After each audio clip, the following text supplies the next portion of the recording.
there needs to be accountability. Not only to those parents and students, you can't have fly-by-night operations that are basically operating like a business. You're listening to Cool and Unusual Punishment. This is episode 3 of our special Luginbilled. Tonight, we are focusing on the Andrew Cray Memorial Scholarship and the lack of follow-through on payment to a few scholarship recipients that I was actually able to chat with over this last week, and that's what we're going to be dealing with this week.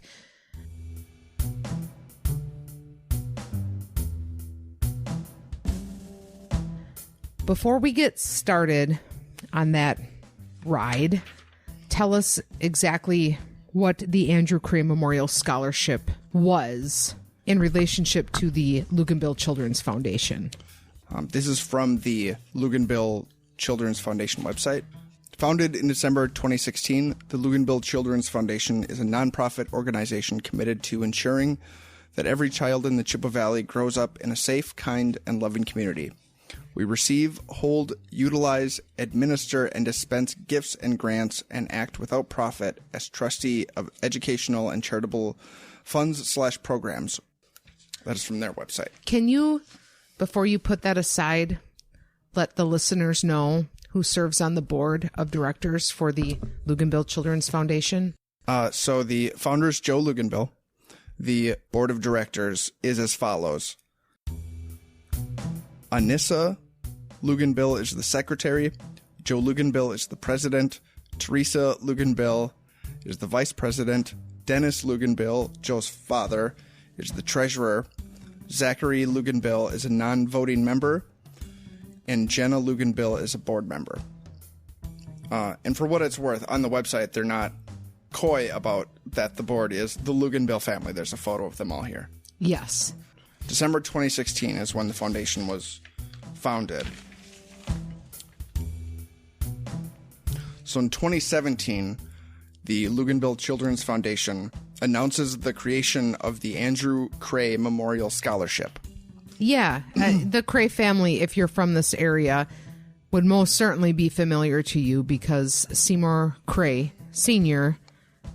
is the creator of the Cray supercomputer, which is and has been in past decades a very big deal around here, and that's kind of its own interesting story if you're not familiar with it. This is the family that has Andrew Cray. From the foundation's website, our scholarship fund is named in honor of Andrew Cray, a Chippewa Valley native who passed away from complications of cancer in 2014. After transitioning while attending college at Northwestern University, Andrew found his calling after participating in fellowships for LGBT organizations in D.C. while pursuing his law degree. Among his many accomplishments, Andrew helped launch Out to Enroll, a project aimed at encouraging LGBT people to sign up for health insurance under the ACA. Yeah. The White House honored Andrew posthumously as a, quote, champion of change for his work to connect LGBT Americans with comprehensive and affordable health insurance. So in any case, you can see where Andrew Cray had an impact on a community. That's why the scholarship was created. We're going to fast forward to 2018. This is a scholarship opportunity for kids in the area. And this is 2018 is the second year of the Andrew Cray Scholarship? Yes. Jaden Davids is somebody who applied for the scholarship, a senior at North. She gets notified on May 4th of 2018 in an email that she has been selected as a winner, one of 4 that's going to get this scholarship. Do you happen to have that email that you could read? Hello, Jaden. I'm very pleased to inform you that you have been selected to receive the Andrew Cray Memorial Scholarship. Congratulations. This scholarship was established to recognize outstanding, dedicated students who are also a member of the LGBTQ plus community. After reading through your essay and application materials, our selection committee felt that you were a perfect fit for this recognition. Please confirm the below institution name and address for us to mail your scholarship check. And her university was University of Minnesota Duluth. And that's signed, I think it's your friends at the Andrew Cray Memorial Scholarship. When I spoke with Eben, who is Jaden's father, he told me that the first red flag of sorts that came up when this all occurred was when it came to inviting Jaden to the donor dinner where the scholarship recipients were to come and, get giant checks, etc. Get giant checks. It's a place where people looking to give money for future scholarships can see, oh, look, this is the good work that the foundation is doing. These are the recipients. We can see them in person. This is wonderful. Yes, I will write a check for X amount of dollars so that this can continue. I don't know the date of that dinner, but Eben told me that it was hours before the dinner was to happen. And she couldn't... That they were invited to it. Yes. And she couldn't attend. It was too short of notice.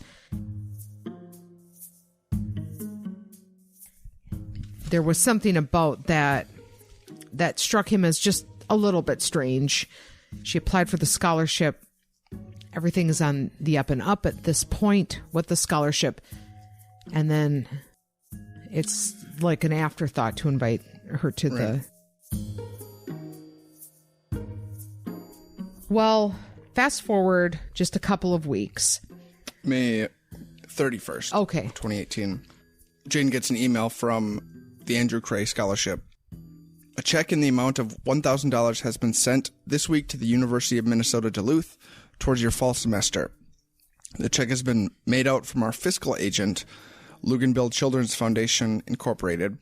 The memo line reads, Andrew Cray Memorial Scholarship, Jaden David's tuition. Please plan to contact our committee after your first semester regarding future scholarship opportunities. We send an essay prompt and short application to former recipients who are in good academic standing. We look forward to supporting you throughout your education. Best wishes, and again, congratulations. As far as Jaden is concerned at this point, she got a scholarship. It's being sent to UMD, and that's that. Well, what happens next is that the money doesn't arrive.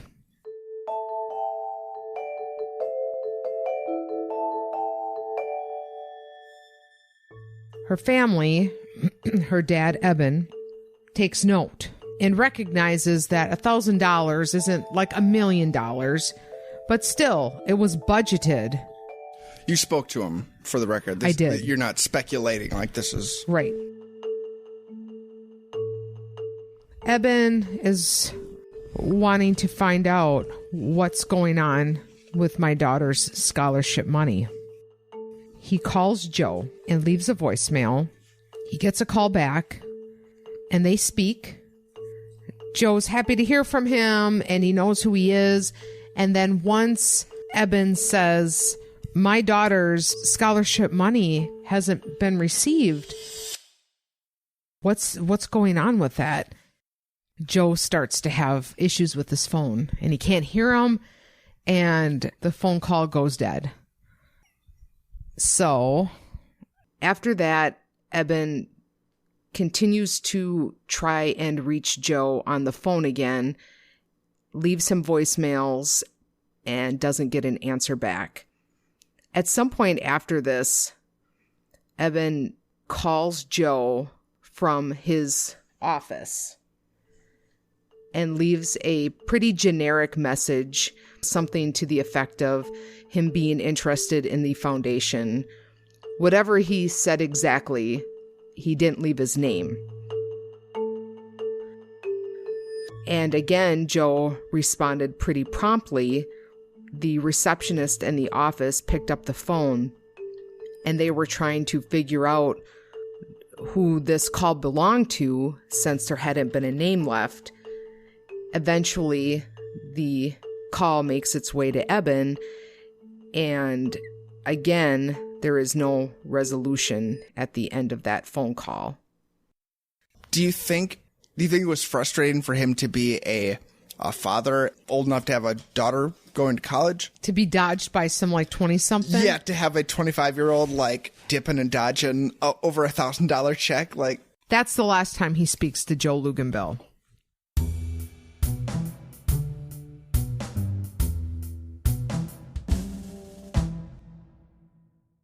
So on September 7th, this would have been shortly after classes start, Jaden emails the Andrew Cray Memorial Scholarship, just being very forthright, saying I received this scholarship. I got an email on May 31st saying this check was going to be sent to the college. I've contacted admissions and they have not received it. That is on September 7th. She receives a reply from Joe on September 21st that reads, "Hello, Jaden. I apologize as I do not check this inbox frequently. I will double check with our accountant to see when and where the check was sent to. If there was an error on our end, I will make sure that it is reissued. Sorry for the inconvenience. I hope that your first semester of college is going splendidly. I will keep you posted. In the meantime, you can also reach me via my cell," and he gives his number. That's September 21st.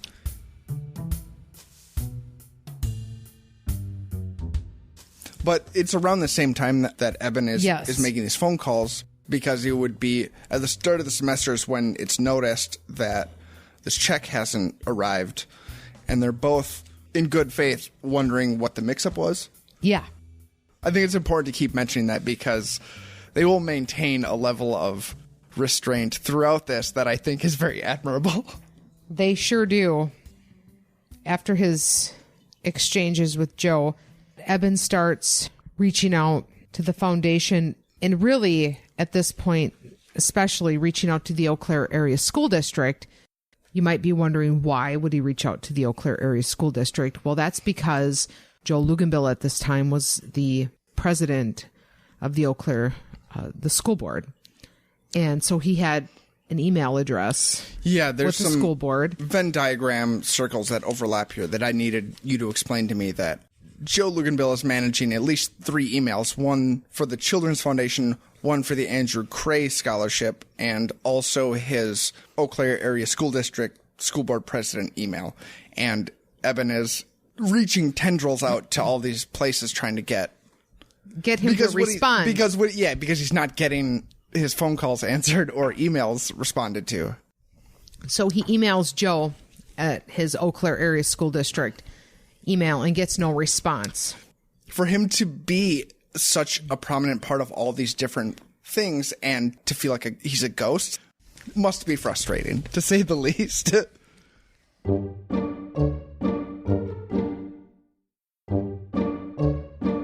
Starting in November on the 8th, he thinks, I'm going to email some other people at the Eau Claire Area School District and figure out if they get my emails. There's a series of emails here that are just him. Yeah, read one of the emails he sends to a school board member. Does this method of contact through the ECASD website work? I've tried for quite a while to contact a different board member, but have been unsuccessful in getting a response. Not sure if this method is working. Please reply or call if you receive this. The person he sends this to replies, "Thank you for sending us a message. It has been sent to the specified person." I've been trying to contact Joe Luginbilled through this and other ways, but have been unsuccessful in getting a reply. I'm checking to see if other board members are having the same issue, or if it's just Mr. Luginbilled. Please let me know if you received this. Yes, your message came through just fine. You're the third other board member I've emailed through here, and they've all gone through fine. I have some questions for Joe about a scholarship that was awarded to my daughter from his foundation. To date, the funds haven't been received, and we're trying to figure out what happened. For some reason, he's not replying to any of my emails or phone calls. Maybe they're not going through. If you have time to give him my contact information, I would appreciate it.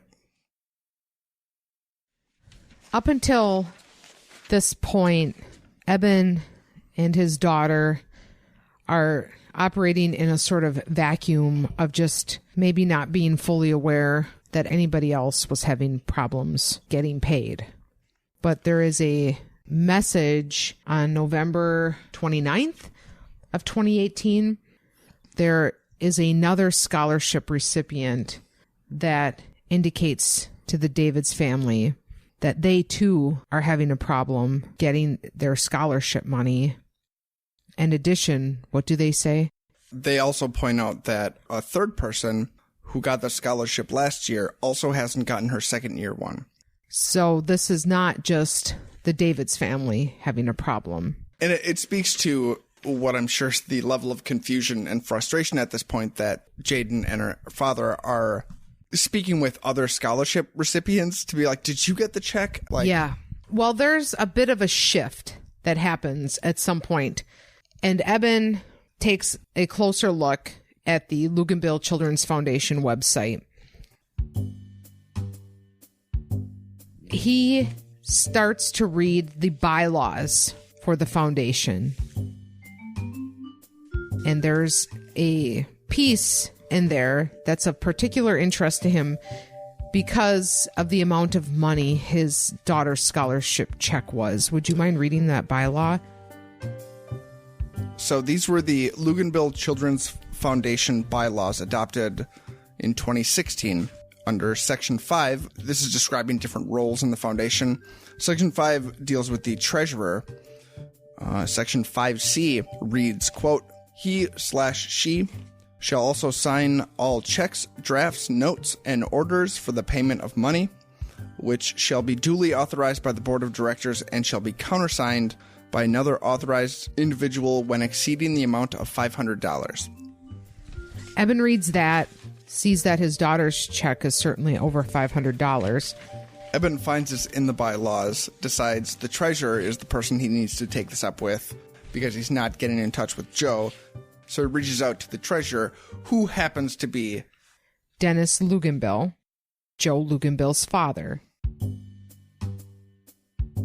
So he reaches out, and this is Joe's father's response. Hi, Mr. Davids. My son, Joe Luginbill, is in charge of this scholarship. I generally help out by playing music at the event. Thanks, Dennis. Eben replies an hour later, thanks for the reply. I've been trying to contact him for a long time without any luck. My daughter, Jaden Davids, was awarded the scholarship last May, but the funds from the foundation have not shown up at her school yet. Is there any way you could possibly forward this to Joe so he can contact me to try and figure out where the money went? Another student is also having the same issue. That's on December 4th. Without response. Eben didn't get a reply to that email. Yes, because that's the full chain. So 2 days later, Eben sends another email. I haven't heard back from anyone yet.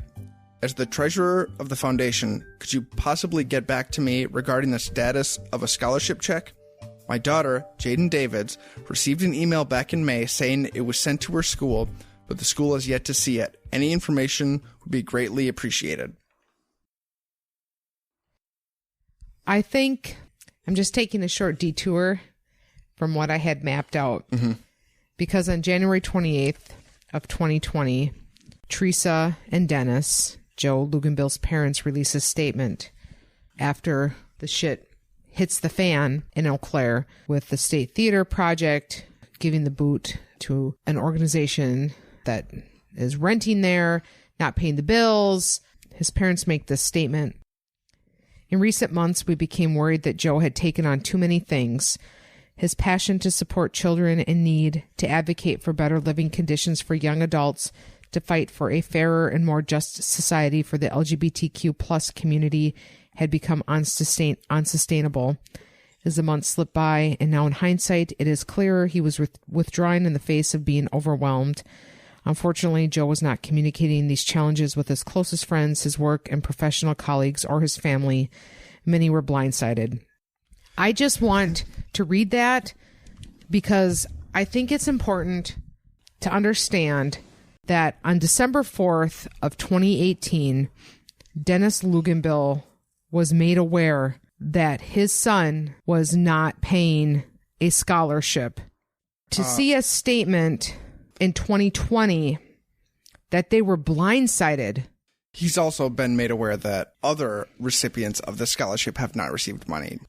His response was that his son was in charge and that he plays music. He's the treasurer. He agreed to be the treasurer of what has become a corrupt a foundation. Regardless of what his role practically was, he was not aware of this. He 2 years before he would make a statement that says... They were blindsided. Yes.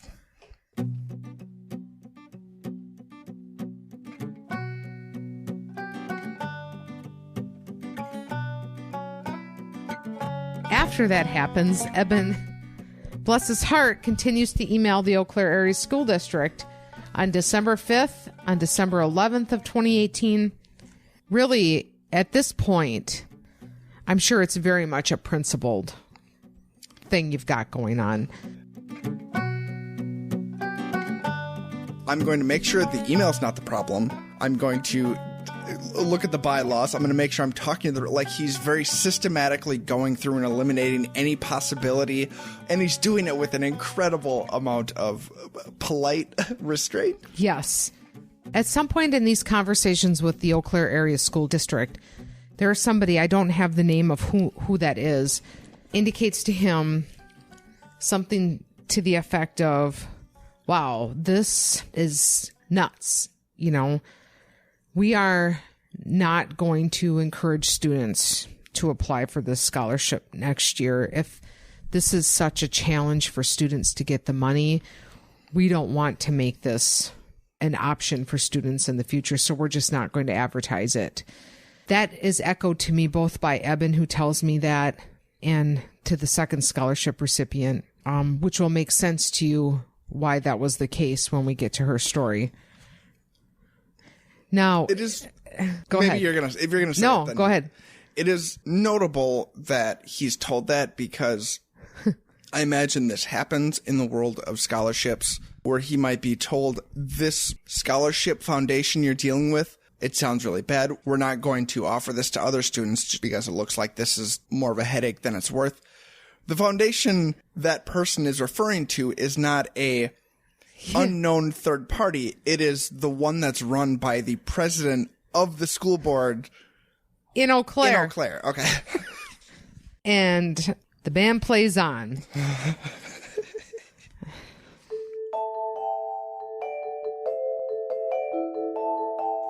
Well, at this point, it's clear that he's not going to get anywhere dealing with trying to work through the school district, trying to work through the foundation, trying to get to Joe directly. So he has a friend who's a lawyer, and he talks to him about this situation.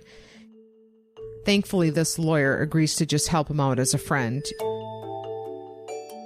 It takes the help of 2 lawyers and a judge in some sort of advising capacity to encourage the Luginbilled Children's Foundation to make good on this scholarship. And it's on January 3rd of 2019 that Joe Luginbilled emails Jaden Davids about a replacement check. That email reads, "Good morning. Thank you for being in touch regarding your receipt of the Andrew Cray Memorial Scholarship. A replacement scholarship check in the amount of $1,000 has been mailed to U of M Duluth. It will be delivered by tomorrow at noon through Priority Mail Express. I personally called the University of Minnesota Duluth one-stop services to verify that I was using the correct address to avoid a lost check and to confirm that the payment could be applied for the second semester. I believe that was something Eben had been asking about, because so much time had passed that he was now wondering if he could use this for the second semester. The scholarship program is volunteer-run and only maintained a few times a year. Your understanding is appreciated." This is a very dry email. It comes from the Andrew Cray scholarship email. It is very disconnected and professional, as if this does not acknowledge the fact that this was triggered by the encouragement of lawyers getting involved. Right. But it has the tone of like a secretary sending this email. But it signs off, "Thank you, Joe Luginbilled."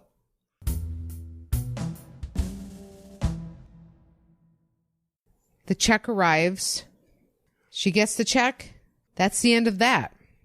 Well, that's in January of 2019, and this scholarship is annual, so that means that in May, it's time for another round of scholarships. Time for another round of scholarships.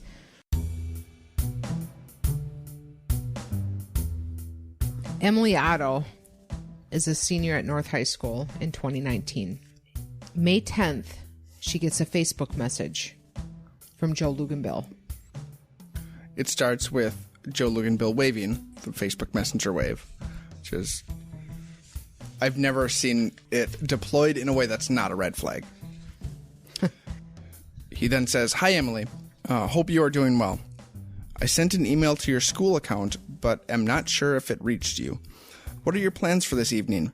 I would like for my foundation to give you an Andrew Cray Memorial Scholarship this year.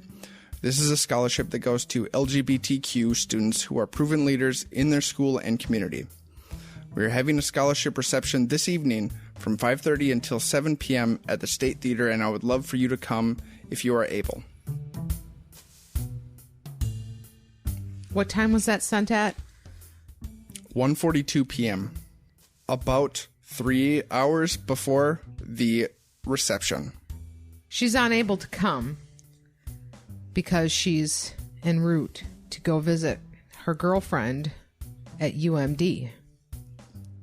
Her girlfriend is Jaden Davids. She looked over her school email account very closely. She had never gotten an email from Joe Luginbilled. Also, she didn't apply for the scholarship. She gets an email on May 10th, completely out of the blue. A Facebook message. Yeah, a Facebook message. This is because I just read that final email from the Andrew Cray Scholarship, the professional, emotionally detached tone of it. This is 4 months later. 4 months later, sent as a Facebook message on the day of the dinner. For a scholarship she didn't apply for. For a scholarship she didn't apply for.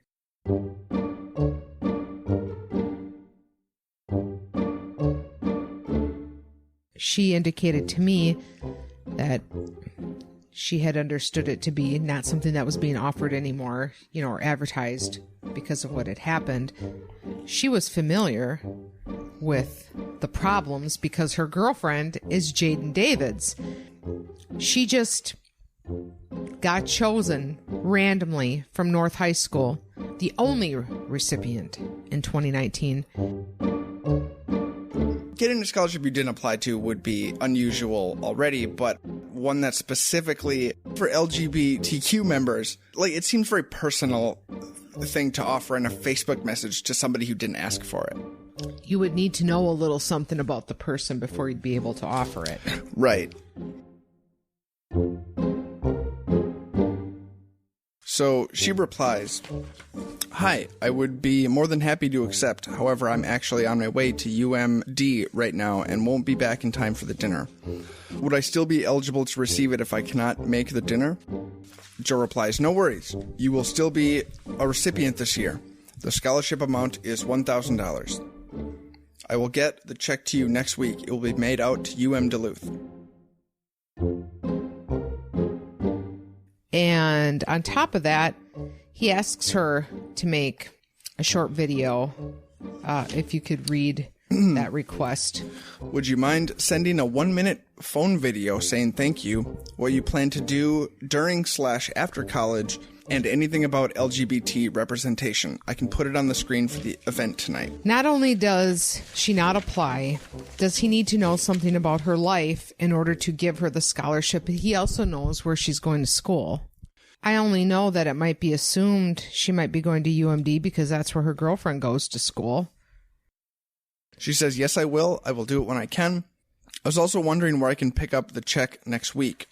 Thanks. I hope tonight goes great." He says, "I can bring it to you, or you can come to me at the State Theater sometime after school." He wants to hand deliver the check to her. The previous year, that check was mailed directly to UMD, to the financial aid office. Well, it was supposed to be. This time, he shows up to North High School in a suit with a check in an envelope. She was in a position where she felt it best to have a teacher come with her to get the check. You spoke to her as well. That's to Emily, yeah. She meets him. He gives her the check. After he leaves, they check to make sure there's a check in the envelope because she's known what's happened in the past, right? There's a check. She keeps it because it's made out to UMD. It's not anything that she can cash on her own. When she goes to school, she goes to the financial aid office. She said she had a few other scholarships as well. I think 2 others. Ones she applied for? Just out of curiosity. Yes, one she applied for. So she brings her scholarship checks to the financial aid office. A week later, she gets a call from the financial aid office. And they say, hey, there's a problem with one of your checks. They're like, yeah, we have tried to reach the people at the foundation for this check. We can't get any call back. This check has bounced. And it was the check from Joe Luginbilled.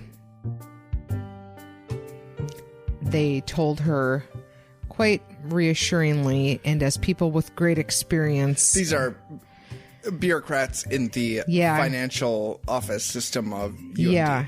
They say, you've probably been scammed. This happens sometimes, and, we tried to call on it. There's no answer. The check is bounced, and we're sorry, but...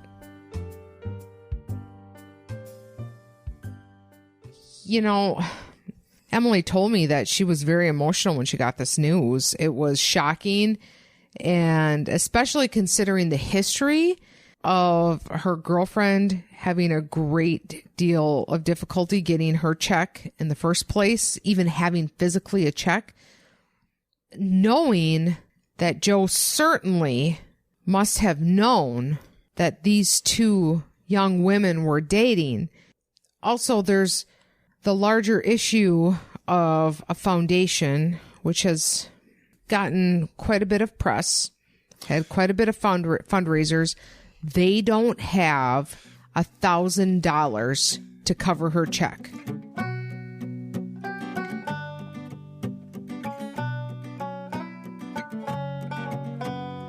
On September 12th of 2019, Emily's mom knows somebody who was involved in the fundraiser for the Andrew Cray Memorial Scholarship. And her mom, on her behalf, sends a message saying, hey, Emily hasn't gotten this money. It has bounced insufficient funds. Is there anything that you can do to see what's going on? And this person says, yes, I know people higher up than me who are involved in some ways in this effort, and I will send them a message. That exchange happened at what time on September 12th? This is at 12:10 p.m. on September 12th. About 2 hours later, 1:47 p.m., Joe messages Emily and her mother in a group message with the 3 of them to say, hi, Emily and Sarah. I just wanted to let you know that I got a voicemail from UM Duluth that the scholarship check did not go through. I was able to talk to Dana today. A $1,020... Dana is at UMD Duluth. A $1,020 replacement check will be mailed out this week to include the return fee. I believe it tried to draw from a different fund. At any rate, I apologize for any inconvenience this caused, and it should be taken care of in short order.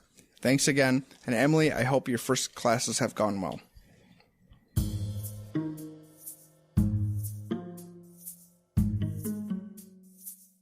Clearly, this does not involve months and months and months and months of pursuing, but also the people that were reached out to are influential members of the Chippewa Falls community And specifically are outside the bubble of the Joe Luginbilled Family Foundation, Yes. where this is probably the first they heard that something was going wrong. Yeah, and as far as they knew, probably it was, oh no, something weird happened. Well, we'll make a call and make sure it's okay. In any case, within 2 hours of somebody reaching out to outside players, Joe, out of the blue, messages both of them to tell them that something went wrong with the check. I am handling it right now. Makes no mention of what prompted him to send a message like that. And the check was cut and sent and cleared, and that's the end of that. It's a hell of a ride to follow the tale of these scholarships.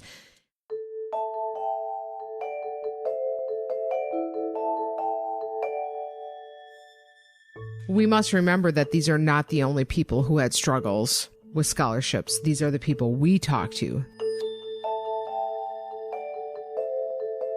It's more than the $1,000. The people that reaching out to are supposed to be reliable foundations of... They're the kind of people who can award scholarships. For students trying to yell up the wall at the castle to like, I think I'm supposed to be getting $1,000, and to just get either ignored, or when you get a response, it's a response that refuses to acknowledge everything you've been through. Yeah. And as somebody who identified as part of the community of scholarships he was offering, it just seems especially cruel. Yeah, it's worth pointing out again that this scholarship was to LGBTQ plus students who may have trouble securing financial aid because of their LGBT status. We are here to acknowledge and reward you. but not.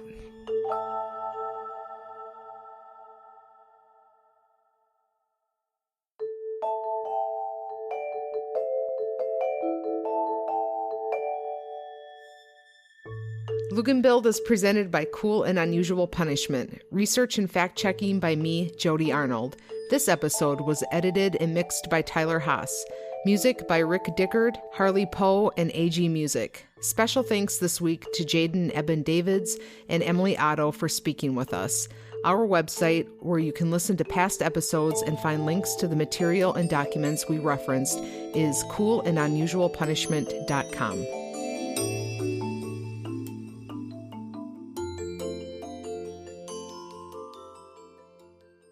Do you need a beer? Yes. Do you need a cigarette? Yes.